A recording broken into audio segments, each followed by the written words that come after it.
the day my homeowners association fined me $12,000 for what they called unauthorized agricultural activity. I was standing knee-deep in a muddy drainage ditch trying to pull a calf out during a thunderstorm. That sounds made up, I know. But honestly, if you had seen my relationship with that HOA over the years, you'd probably agree it was the perfect metaphor for the whole mess. I remember rain running down the back of my neck, my boots stuck in the mud, when I noticed a bright orange envelope taped to the side of my equipment shed. At first, I figured it was another utility notice or maybe something from the county. Instead, it was a violation letter. $12,000. I actually laughed. Not because it was funny, but because for about 3 seconds, I genuinely believed it had to be a joke. According to the board of Maple Ridge Estates, my farm operations were negatively affecting community aesthetics and reducing residential enjoyment. Now here's the part that still makes me shake my head. My farm had been there since 1958. The subdivision had been there for 4 years. Somehow the thing that arrived second was complaining about the thing that arrived first. Funny how that works. My name is Caleb Turner. My grandfather bought our property outside Ashford County back when the land cost less than a used pickup truck. He raised cattle there. My father raised cattle there. And when Dad passed away 8 years ago, I stayed. Not because farming is easy. Lord knows it isn't. You work when everybody else sleeps. You pray for rain, then complain when it arrives at the wrong time. Half your equipment seems determined to die during harvest season. But after enough years, the land becomes part of you. You stop thinking about it as property. It feels more like family. For a long time, things between us and Maple Ridge stayed pretty peaceful. The residents liked taking pictures beside my fences every fall. Families brought their kids to watch the cattle. During Christmas season, people drove past the barns because they thought the old lights looked charming. I never minded. Truth is, I like seeing people enjoy the place. And whenever the neighborhood had problems, I usually helped. When heavy rain flooded their walking trail, I cleared the drainage channels.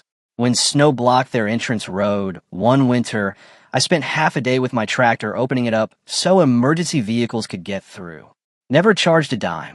That was just what neighbors did where I came from. Then the board election happened, and everything changed. The new HOA president was a woman named Meredith Sloan. She moved down from Boston with her husband, bought one of the largest homes in the neighborhood, and immediately decided she was going to modernize community standards. That phrase became famous around here. Modernize community standards. Sounds harmless, doesn't it? Well, apparently it included sending complaint letters about tractor noise on a working farm. Then came complaints about livestock odors. Then equipment visibility. Then visual consistency. I still remember the afternoon she stopped me beside my fence while I was repairing a hay baler. She folded her arms and smiled, that tight little smile people use when they're trying very hard not to sound insulting. "Mr. Turner," she said, "have you considered screening some of your machinery from public view?"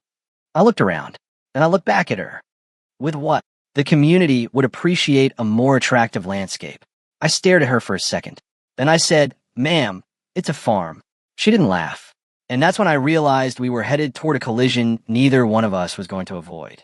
What I didn't know yet was that a few weeks later, I discovered something sitting near my north pasture that would change this fight completely. Because while Meredith was busy sending violation notices, her HOA had already made a mistake so expensive it was about to bring their entire little kingdom crashing down. At first, I didn't think much of it. The structure showed up sometime in early spring while I was busy preparing fields and dealing with the usual headaches that come with calving season. From a distance, it looked like a storage building, one of those prefab offices contractors use during construction projects. Nothing unusual about that. Then one morning, I was checking fence lines along the north pasture when I noticed a sign mounted beside the front door. Maple Ridge Estates Administration Office. I stopped walking, just stood there staring at it. Something felt wrong immediately. Not because of the building itself, because of where it was sitting. Now, most people don't understand how farmers learn their land. We don't just look at maps. We walk it. We work it. We spend years crossing the same boundaries until every tree, every creek bend, every corner post becomes part of memory. I knew that property line. My father knew that property line. My grandfather knew that property line. And unless my eyes had suddenly stopped working, that office was sitting where it absolutely should not have been. That evening, I pulled old survey documents out of a filing cabinet in my house. Then I checked county maps. Then I checked them again. The more I looked, the worse the feeling became. By sunrise the next morning, I was on the phone with my attorney.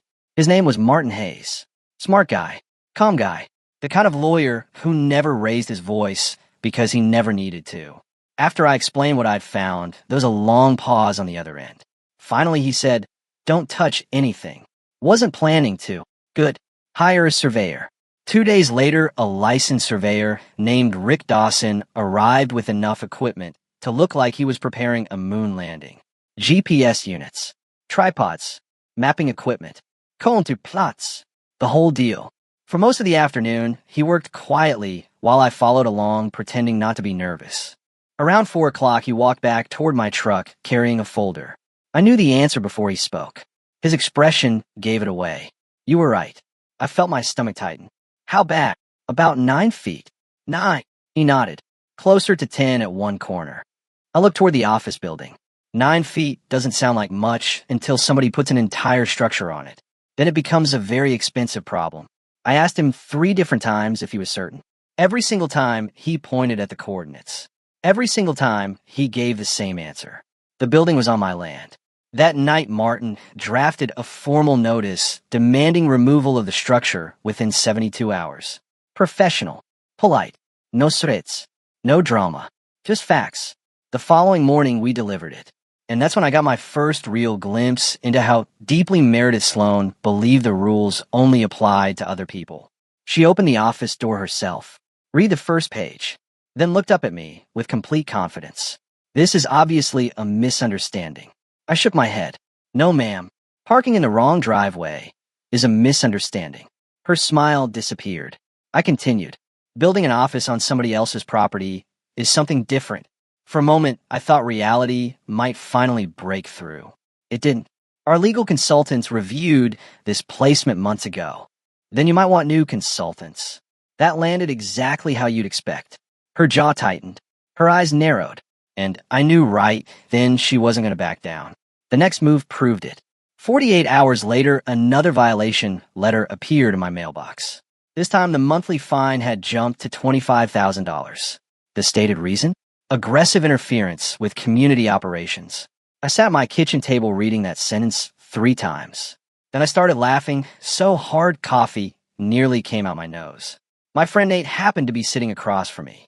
He read the letter, looked at me, looked back at the letter, then said, "Wait, they're trespassing on your property and somehow you're the problem?" Apparently. Nate leaned back in his chair. Man, rich people really do invent their own reality. That was the moment something shifted inside me. Up until then, I'd been trying to keep things civil, trying to avoid a war, trying to give people opportunities to correct mistakes. But they weren't interested in correcting mistakes. They were interested in winning. And once I accepted that, my approach changed. Martin filed a formal trespass complaint. We submitted survey reports, photographs, property records, county documentation, everything. Then we discussed something interesting, something completely legal, something Meredith was definitely not going to enjoy. Since the structure occupied my land, I had every right to secure my property boundaries as long as I didn't damage the building itself. I remember Martin pausing before he said it. Then he smiled, a very small smile. The kind lawyers get when they discover somebody else has made a truly spectacular mistake. 3 days later, a fencing crew arrived before sunrise. Chain link panels, steel posts, concrete anchors, the works. I stood beside my truck drinking coffee while they unloaded equipment. One worker looked at the survey map, then looked at the office, then started laughing. "You serious?" "Unfortunately." "Well," he said, "this is going to be interesting." That turned out to be an understatement. By mid-morning, the fence line was taking shape. And because we followed the exact legal boundary, the HOA office ended up trapped inside my fence property. Technically accessible, practically useless. Around 10 o'clock, a woman carrying a clipboard walked outside. She stared at the fencing, stared at the workers, then finally asked, "What's happening?" One of the crew members pointed directly at me. "You'll have to ask the landowner." About an hour later, a black luxury SUV came flying down my gravel road. The driver's door opened before the vehicle fully stopped. Meredith stepped out looking furious. What do you think you're doing? I stayed leaning against my truck. Building a fence. You can't block access to our office. Actually, I said, taking another sip of coffee, I can control access to my property. She pointed toward the building. That office is essential to community operations. I shrugged. Then it probably shouldn't have been built on somebody else's land. For the first time since this whole ordeal started, I saw a genuine panic flicker across her face. Not much, just enough, because deep down she finally understood something she had spent months ignoring. Property law doesn't care about HOA authority. It doesn't care about titles. It doesn't care about committees. And it definitely doesn't care about somebody's opinion of tractors. Land ownership is land ownership. Period. What happened next would turn an ugly property dispute into a public disaster for Maple Ridge Estates, because Meredith made one last decision that brought county officials, law enforcement, and eventually her own residents crashing into the middle of the fight. Meredith's biggest mistake wasn't building the office. It wasn't the fines. It wasn't even the trespassing. Her biggest mistake was believing that if she acted confident enough, reality would eventually surrender. Instead, reality showed up wearing a county badge. The morning after the fencing crew finished, she called the sheriff's department. Not me. Her. To this day, I still don't know exactly what outcome she expected. Maybe she thought law enforcement would force me to remove the fence. Maybe she thought somebody would magically declare the survey invalid. Whatever the plan was, it fell apart pretty quickly. The deputy arrived around lunchtime. Nice guy. Professional. He spent nearly an hour reviewing documents, checking markers, and walking the property line. Nobody raised their voice. Nobody argued. The facts were doing all the talking. Eventually, he pulled Meredith aside for a private conversation. I couldn't hear most of it. Didn't need to. The look on her face afterward told me everything. She marched back toward me, absolutely furious. This is harassment.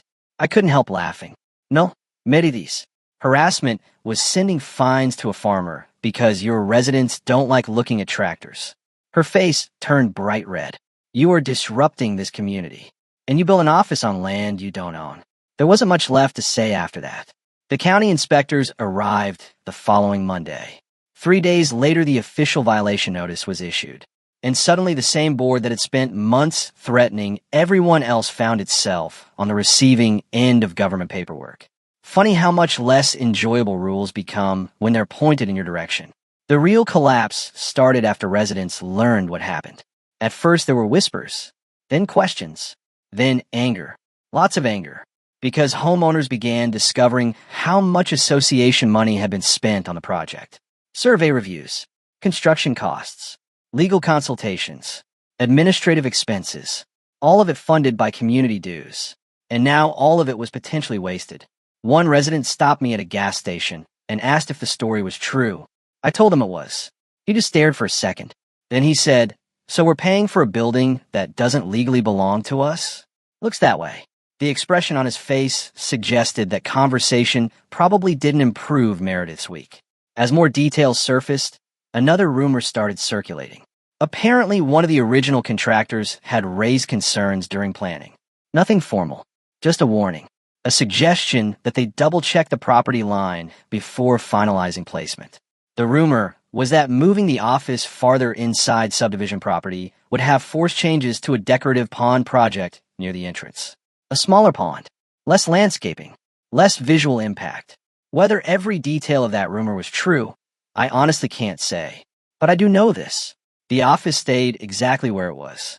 And eventually that decision became very expensive. The final removal order arrived on a Thursday morning. No appeals, no dilas, no miraculous solutions. The structure had to go. I expected drama. I expected arguments. Maybe even protests. Instead, it was strangely quiet. Almost peaceful. Demolition crews showed up shortly after noon. Excavators, utility trucks, county officials, workers carrying clipboards. To them, it wasn't some epic neighborhood battle. It was just another illegal structure scheduled for removal.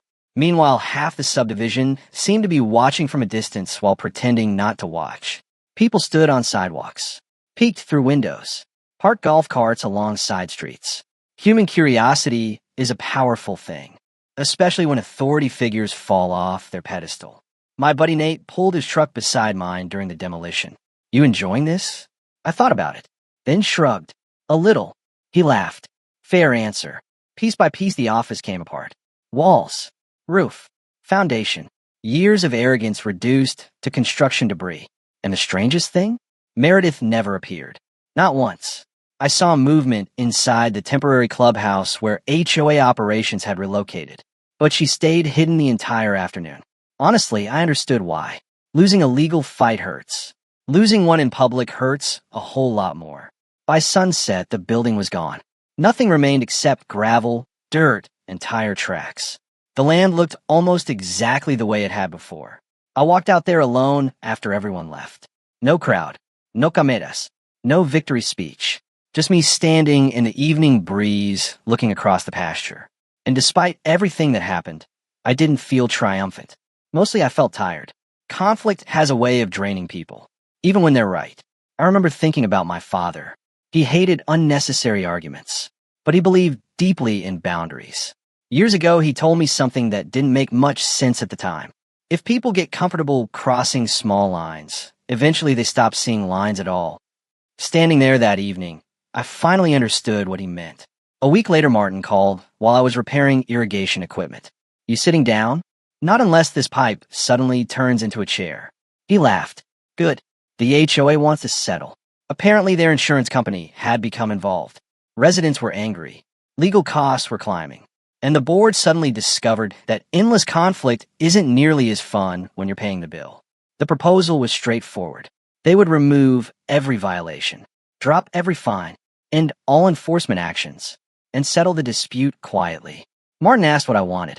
Truthfully, I could have pushed harder. Some people encouraged me to.